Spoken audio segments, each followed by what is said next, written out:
ഓ നമ്മൾ നട്ട് വളർത്തുന്ന ചെടി നല്ല കരുത്തുറ്റ ചെടിയായിട്ട് മാറാനും അതുപോലെ അതിൽ നിറച്ച് പൂക്കളിടാനും പറ്റിയ ടിപ്സുകളായിട്ടാണ് കേട്ടോ ഇന്നത്തെ വീഡിയോ. ചെടികളെ നല്ല കരുത്തുറ്റൊരു ചെടിയാക്കി മാറ്റിയാൽ മാത്രമേ അതിൽ നിറച്ച് പൂക്കൾ ഉണ്ടാവുള്ളൂ. അപ്പോൾ അങ്ങനെ ഒരു കരുത്തുറ്റ ചെടിയാക്കുകയാണെങ്കിൽ ആ ചെടി കുറേ കാലം നിലനിൽക്കുകയും ചെയ്യും, അതിലൊരുപാട് പൂക്കളുണ്ടാവും. അപ്പോൾ കുറേ കാലം നമുക്ക് ആ പൂക്കളൊക്കെ കണ്ട് മനസ്സൊക്കെ നല്ല സന്തോഷമായിട്ട്. നമ്മുടെ നാട്ടിൽ സാധാരണയായിട്ട് കണ്ടുവരുന്ന ഒന്നാണ് ഈ ശീമക്കൊന്ന. സാധാരണയായിട്ട് അത് വേലിയുടെ സൈഡിലൊക്കെ ഉണ്ടാവും. ഈ സമയത്തൊക്കെ നിറയെ പൂക്കളായിട്ട് നിൽക്കുന്ന ഒരു സമയമാണ് ശീമക്കൊന്ന. ഈ ശീമക്കൊന്നയുടെ ഇല വെച്ചിട്ട് നമുക്ക് നല്ലൊരു വളം ഉണ്ടാക്കി കൊടുക്കാം. ഇത് ചെടി നല്ല കരുത്തുറ്റായിട്ട് മാറാനായിട്ട് വളരെയധികം ഉപകാരപ്പെടും. അതിന് വേണ്ടിയിട്ട് ആദ്യം തന്നെ ചെയ്യേണ്ടത് എന്താണെന്ന് വെച്ചാൽ 1 ലിറ്റർ വെള്ളം അളന്നെടുക്കുക. പിന്നെ ശീമക്കൊന്നയുടെ ഇല അത് ഒരു പിടി എടുക്കുക. ഈ ഇല നമുക്ക് ചെറിയ കഷ്ണങ്ങളാക്കിയിട്ട് കത്രിക വെച്ചിട്ടോ കൈ കൊണ്ടോ അങ്ങനെ ഒന്ന് മുറിച്ചെടുക്കുക. എന്നിട്ട് ഈ 1 ലിറ്റർ വെള്ളത്തിൽ ഈ ഇല ഒരു 3 ദിവസം ഇട്ട് വെക്കാം. അങ്ങനെ 3 ദിവസം കഴിഞ്ഞിട്ട് നമുക്ക് ഈ ഇല ഒന്ന് അരിച്ചെടുക്കാം. ആ വെള്ളത്തോട് കൂടി നമുക്കൊന്ന് അരിച്ചെടുക്കാം. എന്നാൽ നമുക്ക് കിട്ടുന്ന ആ വെള്ളം ഉണ്ടല്ലോ, വെള്ളം ഭയങ്കര സ്ട്രോങ് ആയിട്ടുള്ളൊരു വെള്ളമാണ്. ഇത് നമുക്ക് ഡയറക്റ്റായിട്ട് ചെടികളിൽ ഒഴിച്ചു കൊടുത്താൽ ആ ചെടി അങ്ങനെ തന്നെ കരിഞ്ഞു പോവും. അപ്പോൾ ഒരിക്കലും അങ്ങനെ ചെയ്യരുത്. നമ്മളിപ്പോൾ 1 ലിറ്റർ വെള്ളമാണ് ഈ ഇലയിട്ടിട്ട് ഇതുപോലെ 3 ദിവസം ഇട്ട് വെച്ചതിന് ശേഷം അരിച്ചെടുത്തിട്ടുള്ളത്. ഇനി ഈ വെള്ളത്തിലേക്ക് നമ്മളൊരു 5 ലിറ്റർ വെള്ളം കൂടി ആഡ് ചെയ്യണം. അതിന് ശേഷം നമ്മൾ ഇത് ചെടിയുടെ ഇലയിലും അതുപോലെ കടക്കലൊക്കെ ഒന്ന് ഒഴിച്ചു കൊടുത്താൽ നിങ്ങൾക്ക് കാണാൻ പറ്റും ആ ചെടിയുടെ ഒരു വളർച്ച. അപ്പോൾ ഇത് വളരെ എഫക്റ്റീവായിട്ടുള്ളൊരു മാർഗ്ഗമാണ് കേട്ടോ. ഇതിനൊട്ടും പൈസ ചിലവുമില്ല. നമ്മൾ ആഗ്രഹിക്കുന്ന പോലെ തന്നെ ചെടി നല്ല കരുത്തുറ്റായിട്ട് വളരുകയും ചെയ്യും. നമ്മുടെ ഈ ചെടികളൊക്കെ ഉണ്ടല്ലോ, ഈ കൊന്നവളമൊക്കെ കിട്ടിക്കഴിഞ്ഞതിന് ശേഷം നല്ല രീതിയിൽ തന്നെ നന്നായിട്ട് വളരും കേട്ടോ. വളർന്നു കഴിയുമ്പോൾ അതിന് കാണാൻ തന്നെ നല്ല ഭംഗിയായിരിക്കും. അപ്പോൾ അങ്ങനെ കരുത്തുറ്റതായിട്ട് നിൽക്കണ ആ സമയത്തായിരിക്കും അതിന് വല്ല പ്രാണികളും അതുപോലെ വെള്ളീച്ച അങ്ങനത്തെ എന്തെങ്കിലുമൊക്കെ ആക്രമിക്കും. അപ്പോൾ ആ ഒരു ആക്രമണം നമ്മൾ വെയിറ്റ് ചെയ്ത് നിൽക്കണ്ട, അതിന് മുമ്പ് തന്നെ നമുക്ക് അതിനെ ഒന്ന് പ്രൊട്ടക്റ്റ് ചെയ്ത് കൊടുക്കാം. അതിന് വേണ്ടിയിട്ട് അപ്പോൾ നമ്മൾ കൊന്നലയുടെ വളമൊക്കെ ഇട്ട് കൊടുത്ത് നമ്മുടെ ചെടീനെയൊക്കെ നല്ല സെറ്റാക്കി കൊണ്ടുവന്നേക്കാണ് കേട്ടോ. ഇനി നമുക്ക് അതിനെ പുഴുക്കളൊന്നും ആക്രമിക്കാതിരിക്കാൻ വേണ്ടിയിട്ട് മുൻകരുതലെന്നോണം ലായനി ഉണ്ടാക്കിയിട്ട് അതിനൊഴിച്ചു കൊടുക്കുക. ലായനി ഇതും നമുക്ക് നമ്മുടെ വീട്ടിലുള്ള സാധനങ്ങളൊക്കെ തന്നെ വെച്ചിട്ട് ഉണ്ടാക്കണതാണ്. അതിന് ഫസ്റ്റ് നമുക്ക് വേണ്ടത് കഞ്ഞിവെള്ളം. നമ്മളിപ്പോൾ 1 ഗ്ലാസ് കഞ്ഞിവെള്ളം എടുക്കുകയാണെന്ന് വിചാരിക്കാം. ആ 1 ഗ്ലാസ് കഞ്ഞിവെള്ളത്തിലേക്ക് നമുക്ക് ചേർക്കേണ്ടത് ഇപ്പോൾ 1 ടീസ്പൂൺ ചാരം ചേർക്കുക, 1 ടീസ്പൂൺ മഞ്ഞൾപ്പൊടിയും ചേർക്കുക. എന്നിട്ട് ഇത് 1 ദിവസം വെക്കുക. പിറ്റേ ദിവസം നമ്മളിത് എടുത്തിട്ട് അതിൽ 1 ഗ്ലാസ് കഞ്ഞിവെള്ളമാണ് നമ്മൾ എടുത്തേക്കണം, അതിൽ 2 ഗ്ലാസ് കഞ്ഞിവെള്ളം ചേർക്കുക.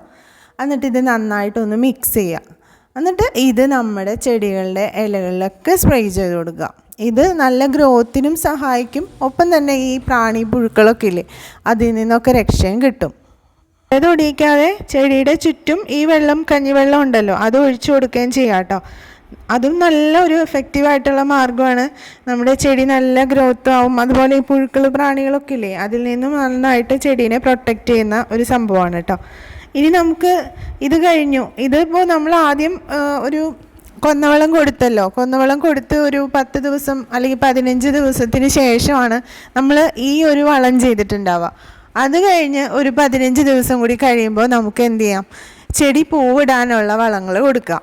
അപ്പോൾ അതിന് വേണ്ടിയിട്ട് നമ്മളെല്ലാവരും ചെയ്യുന്ന കാര്യമാണ് ഈ പഴത്തൊലി എടുത്ത് വെച്ചിട്ട് അത് ചെറിയ കഷ്ണങ്ങളാക്കി മുറിച്ച് 1 ലിറ്റർ വെള്ളത്തിൽ ഇപ്പോൾ 2 പഴത്തൊലി ഇട്ട് കൊടുക്കാം.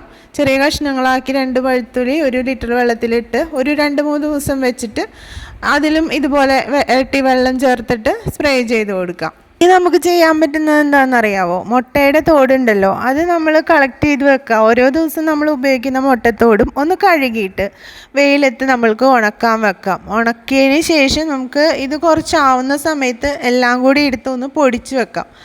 ഇതും നമുക്ക് ചെടിക്ക് ഇട്ട് കൊടുക്കാം കേട്ടോ. നല്ലൊരു വളമാണ്, നന്നായിട്ട് ചെടിയിൽ പൂക്കൾ ഉണ്ടാവാനൊക്കെ ഇത് സഹായിക്കും.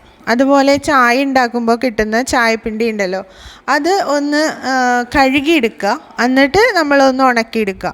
എന്നിട്ട് അതും ഇതുപോലെ തന്നെ ഇട്ട് കൊടുക്കാം. കഴുകിയിട്ട് വേണം നമ്മൾ ഇട്ട് കൊടുക്കണമെങ്കിൽ, ഉണക്കിയെടുത്തിട്ട്. അല്ലെങ്കിൽ നമ്മൾ ആ മധുരം ഉണ്ടല്ലോ, അതുകൊണ്ട് തന്നെ ഉറുമ്പുകൾ വരാനുള്ള ചാൻസ് ഉണ്ട്.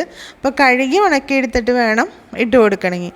പിന്നെ ഉള്ളിയുടെ തൊണ്ടും വെള്ളത്തിലിട്ടിട്ട് നമുക്കിതുപോലെ 2-3 ദിവസം ചുവന്നുള്ളിയുടെ തൊണ്ട്, സവാളയുടെ തൊണ്ടൊക്കെ വെള്ളത്തിലിട്ടിട്ട് അതിൻ്റെ ഇരട്ടി വെള്ളം, 1 ലിറ്റർ വെള്ളത്തിലാണ് ഇടണമെങ്കിൽ അതിൻ്റെ ഇരട്ടി വെള്ളം ചേർത്ത് ഇതുപോലെ സ്പ്രേ ചെയ്തും കൊടുക്കാം. ഇത് എല്ലാം സെപ്പറേറ്റ് ചെയ്യുന്നതായിരിക്കും എപ്പോഴും നല്ലത്. കാരണം ഇതെല്ലാം കൂടി ഒരുമിച്ച് ഇടാൻ, ഇപ്പോൾ സവാളയുടെ തൊലിയും ഉള്ളിയുടെ ഇതും ഒക്കെ കൂടി ഇടുമ്പോൾ ഒരു ബാഡ് സ്മെല്ല് വരാൻ ചാൻസ് ഉണ്ട്.